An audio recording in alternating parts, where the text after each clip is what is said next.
One of the real treats of TMB TV here on the Monster Blog is we get to introduce you to a lot of drivers. I mean, you see them out there in the trucks, you see them doing the cool stuff in racing and freestyle, but not often do you get to hear from them themselves. And so we got a real treat for you. We get to introduce you to one of the newer faces in the sport, Drew Haygood with the Dreamcatcher. Drew, about how long have you been doing this now? We're just finishing up our first year. We started here last year, first time we'd been in the truck, and now we're coming back to full circle, right back here again. Now let's talk a little bit about how you got into it. You bought a chassis, and what was this before you got it? This used to be the old Wolverine truck, Brown to Brian Bartle, okay? I bought it, put my own motor in it. It's got a tractor pulling motor built by Bob, and we create a lot of horsepower, as much as the rest of these old boys for beginners. Yeah, we've been noticing the horsepower you've been putting out. It's one of the louder trucks out there today. Tractor pulling. Oh, yeah. Now, the first night, it looked like you were really hammering on it. It wasn't necessarily responding a lot for you, but we saw you working on the motor and that, and definitely made a big improvement in the second show. Yeah. I had my crew guy go. We moved the timing up a couple of degrees. We changed the pill in it, so we just took away some of that fuel. We were putting too much in there. And then he did adjust the valves and some other little things to make it run a little better. And I'll tell you what, we did our lunch show, and it was good. It really responded today. Well, let's talk a little bit about how you got into this. I mean, you're definitely one of the older rookies in the sport. How long has this been a dream for you, and how great is it to finally be able to get out on the road and do monster trucks? We started this 9 years ago in a pro stadium truck, okay, called Bull Hauler. We ran it for 9 years, and I kept telling everyone, I'm gonna buy me one of these trucks, and my wife kept saying, no, you're not. One of these days, she just said yes. So here we are. We went down to their digger shop down there and picked up this chassis and brought it up to our house and started putting it together, and here we are, ready to rock again. Well, tell us about the name of the truck, Dreamcatcher. How'd you guys come up with that? I'm 50 years old, okay? I'm going on 51. I'm chasing a dream, guys, all right? I live it every day, all right? How many guys can go around and say, I drive a monster truck for a living? It's great. It's great. You know, that's the great thing about monster trucks is everyone involved loves what they do, and you can tell that Drew Haygood with the Dreamcatcher is enjoying every minute of what he's doing, and it's just great to meet another one of the new faces in the sport, and he'll be putting on a show here tonight in Grand Island. Well, TMB TV fans, we've been talking with Drew Haygood of the Dreamcatcher, one of the newer drivers in the sport, and talking about some of his impressions just breaking in now, but we've got a real treat for you here in this episode of TMB TV. We're talking with Mark Wheeler, one of the originators of the sport, raced for many years. Mark, how long were you in monster trucks? Well, thanks for having me today. I started off my career like in 1979. I was right there with Bigfoot and Awesome Kong, but I had a Plymouth or a Dodge product, so I was an oddball. But yeah, I started right at the beginning.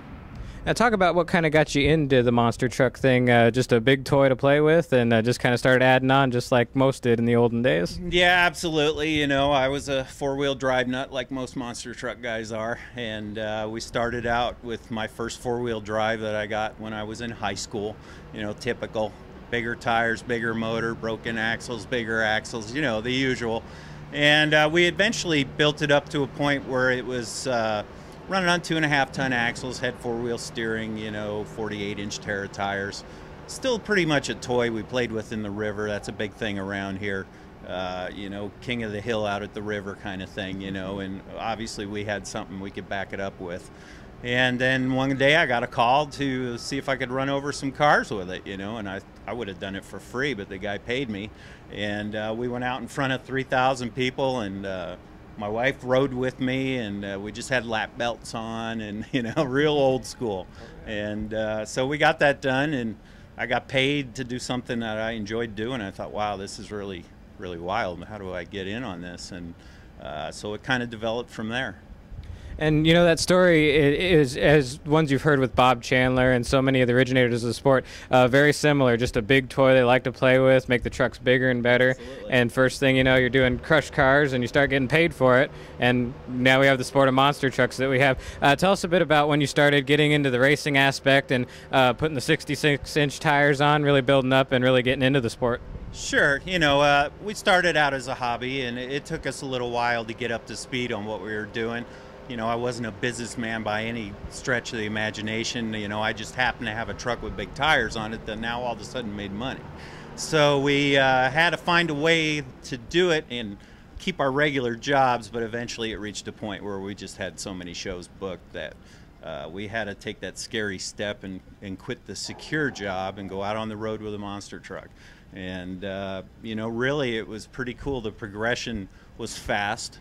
As you know, it's always a developing industry. Technology is amazing, the stuff they have nowadays. You know, we started out early with the leaf spring trucks and 4 inches of suspension travel and hanging out the window Jim Cramer style. And you know, and we took it all the way to where our last truck was a full tube chassis, Pablo Huffacre chassis, and you know, rear engine, 1,500 horse, just like what you see today. And it really amazed me that I could take a truck and jump, you know, over a house basically and land and get out of it and not be broken, you know. Oh, yeah. And but I know nowadays these guys are really taking a beating in the trucks, you know, and I kind of feel for what I see. Sure. Now talk about the second truck. You did the first truck. It was mostly kind of, you know, putting bigger stuff on there, and you eventually went to the 66-inch tires. But then you built the one specifically built to be a monster truck and started racing in the old TNT days and some of the other shows you did. Yeah, TNT was a big TV thing back then, and we raced with those guys and several other promoters. You know, we kind of spread ourselves around. We weren't with one promoter all the time. But yeah, it was a big change. When we first went to the 66-inch tires, we just had straight 5-ton axles, and most guys know monster trucks that's a bad combination. And we broke a few wheels off, and you know, so we anteed up and went to the planetaries and really set the truck up for more of what you would consider, you know, a monster truck. It had a name on it. You know, it had a flashy paint job. We started being more professional, wearing fire suits, that kind of thing, you know. And so we toured with that truck, and it was fine. Back then, you know, it was, if you got a little bit of a wheelie, things were cool. And we did that for quite a few years, and the trucks progressed, just like everybody's. That truck was a short wheelbase truck, about 106-inch wheelbase, and that wasn't any good for racing. So we ended up rolling that truck over right here in Grand Island, as a matter of fact. And at the time it was a disaster, but actually looking back on it, it was a good thing, because it forced us to build a long wheelbase new truck, and that way we were right in there ready to go with the racing. We started picking up sponsorships, was very important, you know, and you know, we just kept at it. We did 46 shows, 48 weekends a year, something like that, and a lot of traveling. Let's talk about some of the names you ran over the years. Terri was the original name. Tell us a bit how you came up with that name, and then also some of the other sponsor names and things that you came across. You were one of the first to have a corporate sponsorship, and also one of the first to have one of the wrestling trucks. Yeah, that's right. Well, you know, Terri is an interesting name. My original truck was a Plymouth Trail Duster, and it had Terri tires on it. So we were sitting around one day thinking, what are we going to call this thing? Because, you know, it was getting to the point where it had to have a name, like Bigfoot or whatever. And, you know, corny, couldn't think of anything. Big red, big, you know. And then I spit out Terri Duster, and everybody just kind of, well, it's not bad. Kind of sticks, you know. So we ran with that, and the color scheme, yellow and red, was our trademark with the blue lettering. And, you know, it was pretty cool. We moved on from that to, we were first truck sponsored by Hardee's, which is a restaurant chain. You know, it's big out east, down south, which was really cool, because at the time, you know, people were a little hesitant on sponsoring monster trucks. You know, they were thinking it was a fad and it was going to fade out. And, you know, why would a corporate industry or company want to get involved with this, you know? And then so we had to be kind of like salesmen at the same time, you know, which was, it was tough, you know, but we got out there and had to do the business side of it and wear a nice shirt and, you know, go sit in the corporate room and tell them what they want to hear and show them how you're gonna, you know, get them exposure and that type of stuff, which we were really good at. We had a very popular truck because it was very dependable. I mean, it hardly ever broke, which, you know, is hard to say. You know, I had a little kid ask me here recently that, how many times did you roll over in your career?